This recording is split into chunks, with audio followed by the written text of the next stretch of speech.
Hello, welcome to day 36 of TPB, the Power Broker.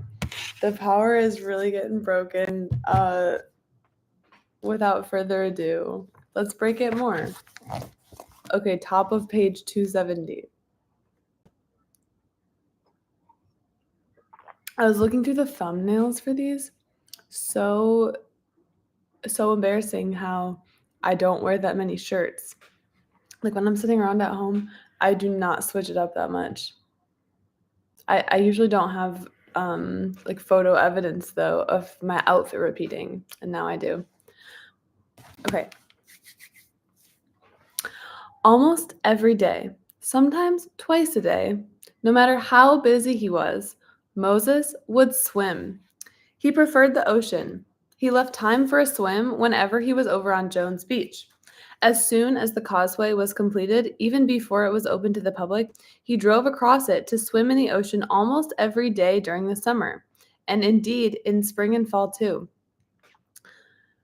No matter how cold the weather, he would change into a bathing suit in his car, jump out of his limousine, and run down across the beach, waving a towel as happily as a boy, plunge through the first breakers, come up on their far side, and swim so far out that his men shook their heads in admiration. Sometimes, heading home to Thompson Avenue at midnight, he would tell his chauffeur to head for Jones Beach instead, and there, after running across the deserted beach, he would swim far out to sea, utterly alone under the stars. If he couldn't get to the ocean, he swam in the Great South Bay, or before it became too polluted, in the creek behind his house. And in winter, he used an indoor pool on the estate of a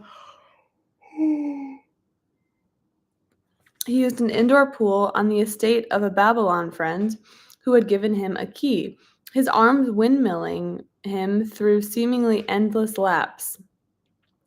And no matter where he swam, when he emerged from the water, his dripping face was always fresh, smiling, and happy. When he had work that didn't have to be done at his desk, he would take it on board the Park Commission yacht moored at a Babylon dock, even though he would have to spend most of his time on the boat plowing through sheafs of paper while the captain cruised the bay. When he got a day free to spend with his family, the day was spent fishing, swimming, crabbing, sailing. He was good with small sail off the South Shore. He just loved that bay, an acquaintance said. Every time he went out on it, it seemed to invigorate him. Oh, we have a visitor coming. And no matter how thin his remarkable capacity for work seemed stretched in the evening, a night's sleep never failed to restore his resiliency, just as it healed the shaving nicks on his face. No matter how long he had worked the day before, when Miss Tappan pulled up to his house in the morning, he would always come through the front door of his house as briskly as if he had just returned from a vacation. Although, all during 1927 and 28, he did not take a single one of those. Moses's executives learned to try to get appointments with RM during the morning. He wasn't so tense, so wound up then, one explained. As the day went on, you could see it getting worse and worse, but the next morning he was fresh again. As much as any other quality, it was an ability to pick up and organize men that enabled Moses to handle so brutal a workload. He had a gift for picking them out of the throng of draftsmen, engineers, and architects at Belmont Lake. Time and time again, one of his top executives recalls, RM, okay, he's just suddenly going by his initials now. RM would ask the name of some lower echelon guy. Who was that guy you sent in with the bathhouse plans last week?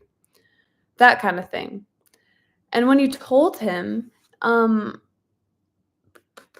he'd say, why don't you try giving him a little more responsibility and see how he handles it? Well, it was amazing. The man he picked out might be some guy you hardly had ever noticed, and RM certainly hadn't had any time to watch the guy at any length at all. But it seems like every time he was right, When you gave the guy more responsibility, he was ready to handle it, and you could start moving him up through the organization. Moses ran the Long Island State Park Commission and the State Parks Council like an army. Everything was by the chain of command, an aide recalls. Everyone had to go through the chain. If you sent him a note with a suggestion or a complaint, he would send it right back to you with a note scribbled on it. Have you talked to your superior about this? Even with most top officials, he communicated primarily by memo. Only a handful of men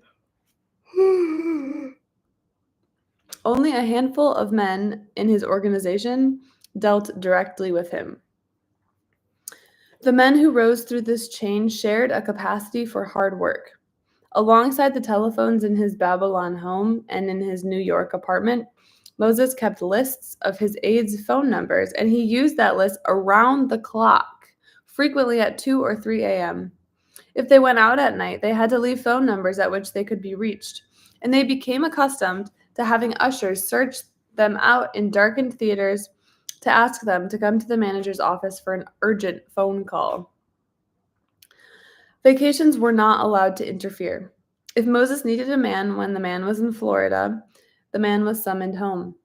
Although, as William Latham put it, RM was always very good about telling you to go right back and enjoy yourself as soon as you were done with whatever it was he needed you for.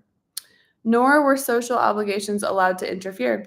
When Moses called Latham at his Babylon home one Sunday, as Latham was broiling steaks for guests gathered around his outdoor barbecue, Moses' only words were, "I'm at 302 Broadway. How long will it take you to get here?" Latham's only words in reply, 45 minutes, and he made it in 40. They also shared a capacity for subservience. Increasingly now, Moses showed an unwillingness to be argued with by underlings.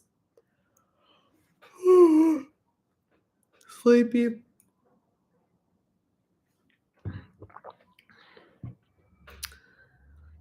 His staff became increasingly wary about giving suggestions. An aura of fear began to pervade Moses' relationship with his staff. Colonel William S. Chapin, for example, a tall, powerfully built man of immense engineering capabilities, a key figure during World War II in the building of the famed Burma Road, ate lunch at his desk virtually every day for 20 years because he was so afraid that RM might call and find him absent. Absolute loyalty was required of them. As one key observer of the Moses organization put it, once a problem had been explored and discussed, it was what he, Moses, wanted that mattered, not what they thought. Once the Moses policy line was adopted, no one ever knew what a Moses deputy thought unless his thoughts were those of Moses himself. They were forbidden to talk to the press. Anyone who violated that order was fired. Incredibly hardworking, incredibly loyal, dedicated, faceless. They were already becoming recognized by public officials as an elite cadre within the ranks of the state's civil servants, and had already been given the name Moses' men. Once they had proven themselves to him, Moses took pains with their training. They were, most of them, engineers and architects, and he was constantly distressed with their weakness in the use of the English language. So he taught them to write. Like a high school English teacher, he gave them reports to write and letters to draft for his signature. And then he corrected the reports and letters and had the authors redo them, sometimes over and over again. In the beginning of this process, he disposed of crude efforts with the single remark, "This ain't English," scrawled across them. When they had learned to write letters in the style he wanted, he let them draft letters for his signature and set them to work teaching their subordinates how to draft letters for their signatures. When his men had mastered a felicity of phrase, he proceeded to refinements. Their purpose was to get public projects built, he would tell them. And to get them built, they had to know how to persuade people of their worth. And the key to persuading people was to keep their arguments simple. Down from Buffalo in 1926, without an appointment, long rolls of blueprints spilling from under his arms, came Bert Tallamy. In later years, Federal Highway Administrator. Oh, thank you. Yeah, I had a special artist make this cat statue. Okay, Bert Tallamy is an architect. Tallamy had spent days coloring different parts of the blueprints, I guess, so that Moses could more easily study them. But Moses shoved them impatiently aside without looking at them. The first thing you've got to learn, he said, is that no one is interested in plans. No one is interested in details. The first thing you got to learn is to keep your presentation simple. Moses taught his men not to waste time. He didn't want engineers wasting time debating legal points or lawyers discussing engineering problems.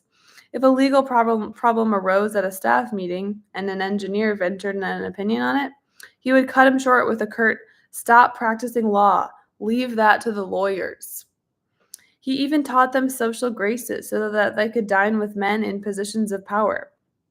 When a man from an outside organization, such as the State Department of Public Works, was being considered for a position, Moses would have Howland and Shapiro invite the man to their homes for a friendly game of bridge so that they could observe him in a social setting.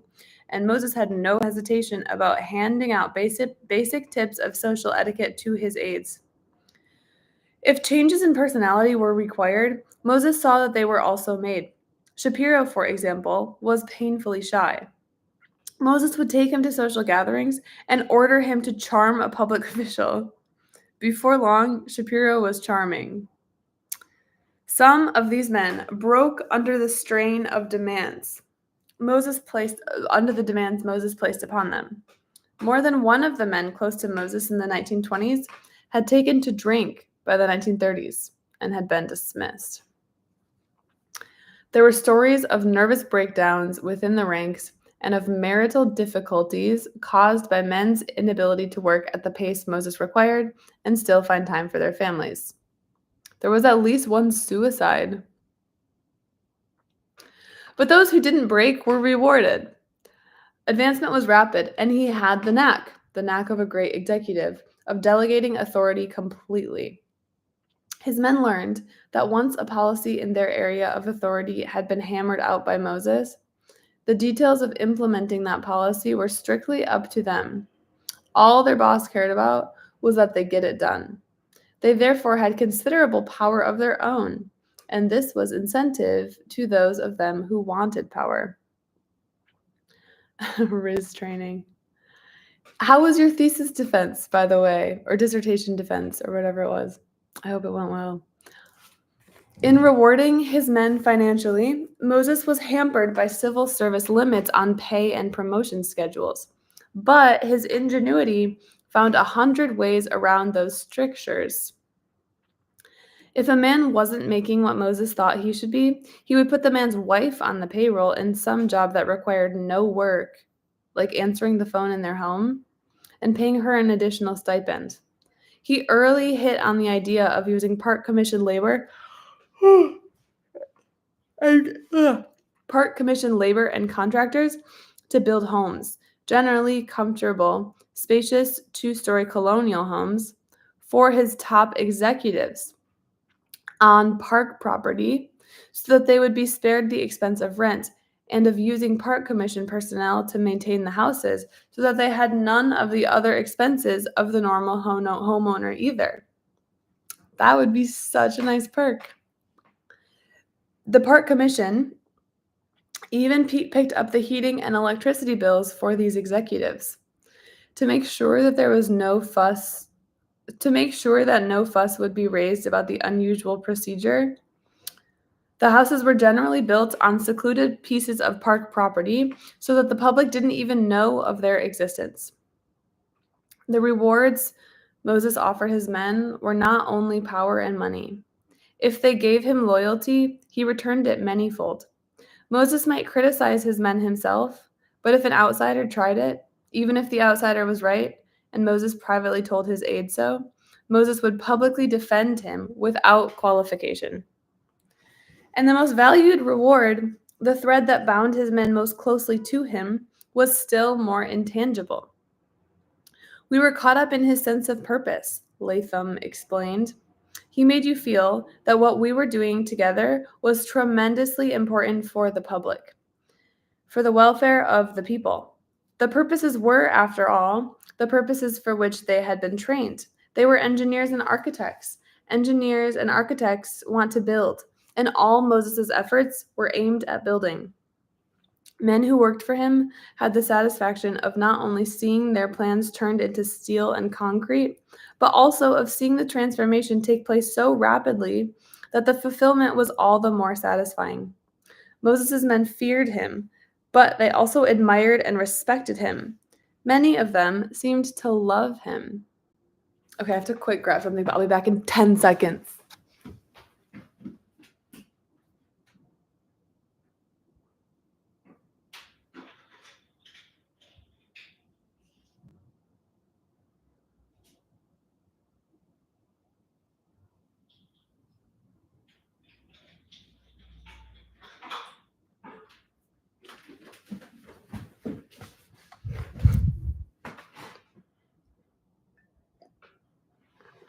Okay, I hope you all behaved while I was gone. Yeah, that was just. Wait, maybe I should let her have the camera for a minute and see if she wants to say hi. Hi, Pearl. Here are your friends and fans. Oh, she just turned away from the camera. This isn't really working that well. Okay, Pearl, say hi to your fans. They say hello. I love you, Pearl. Okay, to me, it's very clear that she loves you all back. Oh, I'm kind of tired today. Some days I really am like amped on reading aloud. Other days I'm like, man, I don't know why this makes me sleepy. Also, I wonder if my read aloud tendencies have anything to do with like both of my parents were teachers when I was younger. My mom taught 4th grade and my dad taught 6th grade, which are both grades where there are read alouds happening. And so I don't know. I just feel like my parents spent so much of their time reading aloud. Maybe it's genetic. But it's not like I'm not an amazing reader. I stumble over my words, as you know. I don't know. Okay, page.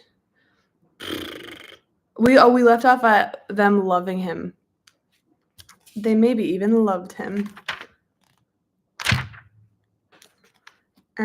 Okay, 273, the bottom of the page. The increasing illegibility of Moses' signature was one result of the amount of work he was doing for the state. There were others. They were the public works that were completed by the end of Smith's last term. By December 31st, 1928, new hospitals, some specially designed for care of crippled children, for mentally disabled veterans, and for the blind, the deaf and dumb. Wait, I should not laugh. That's just like a way we don't put it these days. It was just deaf dash and dash dumb. I've never seen that before.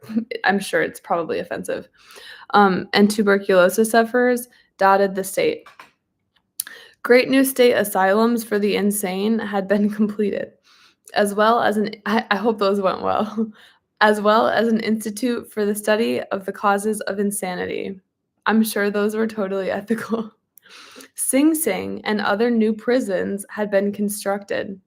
So had a state health laboratory, a state teachers college at Albany, and a 30-story building behind the Capitol to house previously scattered state offices. During the more than 3 decades that the legislature had been ordering the elimination of grade crossings. Oh, that's when the train crosses a road. Exactly 12 had been eliminated before Smith came to office. By the time he left the governorship, more than 200 had been eliminated. As for highways, when Smith left, he could boast that we have built since 1919 3,000 miles of new highways and reconstructed 2,000 miles. With the added responsibilities, of course, came added power. Shuffling the offices on the Capitol's second floor, Smith gave Moses the one next to the executive chamber to use when he was in Albany. The location of the office was symbolic. The Capitol's readers of the map of power knew that in governmental matters, Belle Moskowitz was the chief advisor on political matters, and there was no rivalry between her and Moses. They liked and respected each other. Moses was next in power to the governor. Smith let the Capitol know it. She's just staring at the wall. That's so funny. Pearl. Hi. He wanted no interference with Moses in the jobs he had been given, Smith. He said whenever a cabinet member complained that Moses, in his speeding up of construction projects, was interfering in the affairs of his department. One top departmental engineer repeatedly refused to accept Moses' orders. Smith called in the engineer and fired him on the spot. The engineer chose a bar near the Capitol to drown his sorrows. By the end of the day, many of his friends in other departments and the legislature had seen him there.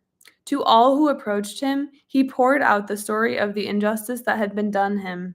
The engineer may have been looking for sympathy, and to his face, certainly, the auditors gave it. But in the power-conscious Capitol, what was important to them about his tale of woe was the lesson they learned from it. As long as Smith was governor, Moses was not to be crossed. By nightfall, the story and the lesson had been absorbed by the Capitol. When the New York Tribune, in an analysis of the Capitol scene, headlined in 1927, "Moses, second in power to the governor," the Capitol knew the headline was true. As to the effect on personality of the infusion of even larger doses of power, the clearest evidence was in two remarkable extemporaneous speeches that Moses delivered in 1927 before two associations of Long Island real estate brokers. And then there's a little asterisk, which is kind of rare, not so many of those. We have record of them because W. Kingsland Macy, feuding with Moses at the time, sent a stenographer to take notes. Wow, it's honestly, I wonder if there's a way to quantify like how much of the historical record is there just because of haters like saving receipts. The speeches dealt with the future of Long Island. The island was, Moses said, a gigantic called. You could honestly think of this entire book, though, as like a hater saving receipt if Robert Caro is the hater. But he's definitely, his goals are more noble than just hating. But the speeches dealt with the future of Long Island. The island was, Moses said, a gigantic cul-de-sac, a body of land with no outlet on its eastern end. Therefore, he said, the island is not a commercial community. Instead, it is a place for people to live and play, mostly play. It is a natural recreation community, the inevitable playground for millions of people in the metropolitan section. New roads, therefore, should be parkways designed to bring people out from New York City for recreation and not for any other reason. The scope of the island's interlocking problems, water supply, zoning, transportation, can never be solved by the existing system of government. There are simply too many separate and independent municipalities, towns, villages, cities, to allow coordinated planning.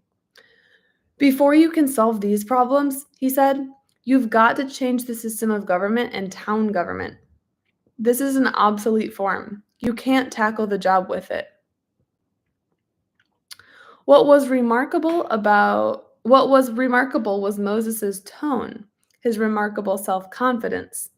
When he said, "The form of government you have here will not solve your problems here," he added, "That is not a theory. I'm sure of it." And this was no servant of the people trying to persuade.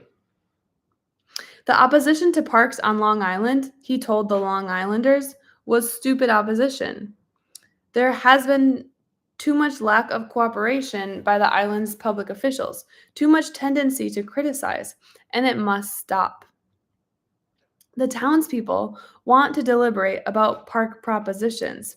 There is a limit to the amount of deliberation that can be done. We will do the planning, he said.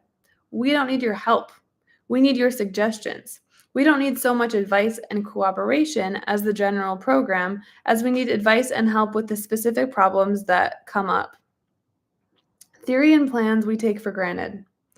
By specific details, he made clear, he meant only putting pressure on local governing bodies to approve specific sections of parkway and park plans. And if Long Island didn't cooperate, he said, it would be bad for Long Island. The state has a limited amount of money, he said. It can be spent elsewhere. And if the stupid opposition doesn't cease, it will be. It can and will be used elsewhere if we can't get the cooperation. Somebody else is going to get it. Some people must be hurt by progress, he said, but that is unavoidable. You can't make an omelet without breaking eggs. There are people who like things as they are, he said. They cannot be permitted to stand in the way of progress. I can't hold out any hope to them. They have to keep moving further away. This is a great big state, and there are also other states. Let them go to the Rockies. I feel like that speech didn't really give us that much new information about him, but I guess it taught me that you can't make an omelet without breaking eggs. It taught me that saying is 100 years old, which I don't think I would have guessed. If you had told me like, oh yeah, that started with an SNL sketch 20 years ago, I would be like, oh, cool. But it didn't, clearly. In other extemporaneous statements, Moses showed no hesitancy in displaying his feelings about the importance of law. After he had decided to return the control of boxing to the Athletic Commission, remember how fun the boxing side quest was yesterday? I miss it. So he returned the control of boxing to the Athletic Commission. After that, he was busy for a time defending the commissioners, and when a reporter asked him if they had not, in some instances, violated the law, Moses replied that they had not Moses replied that really wasn't important. Whether the commissioners have gone beyond their legal rights, I haven't any idea, he said. One duty naturally leads to another. Sometimes it happens in that order. To do one thing in the right way, it becomes necessary to do something else. Sometimes Moses' feelings about the law were expressed less ambiguously. When building bathhouses on Long Island, he ran afoul of the state industrial commissioner. The commissioner was Francis Perkins, who once, a decade and a half earlier, had stood on the deck of a ferry and listened to a young man with burning eyes talk about a great highway along the waterfront. In the decade and a half since that Sunday, the young man had learned how to build great highways. He was building the bathhouses in violation of an ordinance, Miss Perkins recalls. The ordinance specified that union labor be used on the job, but Moses had just hired the local handymen and unemployed laborers to do brick masons' work. Okay, now we have a big quote from Francis Perkins. I called him up to say, "You mustn't do that. Naughty, naughty. You can't do that. What are you thinking of?" Well, he treated me to vituperation. Vituperation. That's a word I don't know. I'm looking it up. Vituperation. Vituperation. It just means bitter and abusive language. Did everyone know that? I never know if the words I don't know are just because I'm like dumb or if they're actually obscure. Okay, he treated me to vituperation, although we were on the most intimate of personal terms. He was building bathhouses for the people of New York. He was going to have bathhouses for the people of New York. He just gave me the devil. I said, "There's a law about this, Robert. I hate to tell you this, but I shall have to invoke the law about this matter." Moses said, well, we're like not even halfway through this quote from Francis Perkins. Moses said, "Well, go ahead and invoke it. Do anything you think you can do. These bathhouses are going to be built. I'm just going to keep right on building them. You do the best you can do to stop it." He went ahead and built his bathhouses. I invoked all the elements of law enforcement available, but before they got around to making the inspections, issuing the orders, getting him into court, and coping with the various postponements that he was able to get, the bathhouses were done, and people were going swimming out of them. I think the court rebuked him, but even the court didn't have the nerve to tear them down. Okay, that was the end of the Frances Perkins quote. I'll do one more paragraph. It's not an obscure word. Okay, yeah, I guess I just have been living under a rock. I deserve a little bit of vituperation over my, I guess, poor vocabulary. I think my vocabulary is overall pretty good, but it didn't have vituperation until today.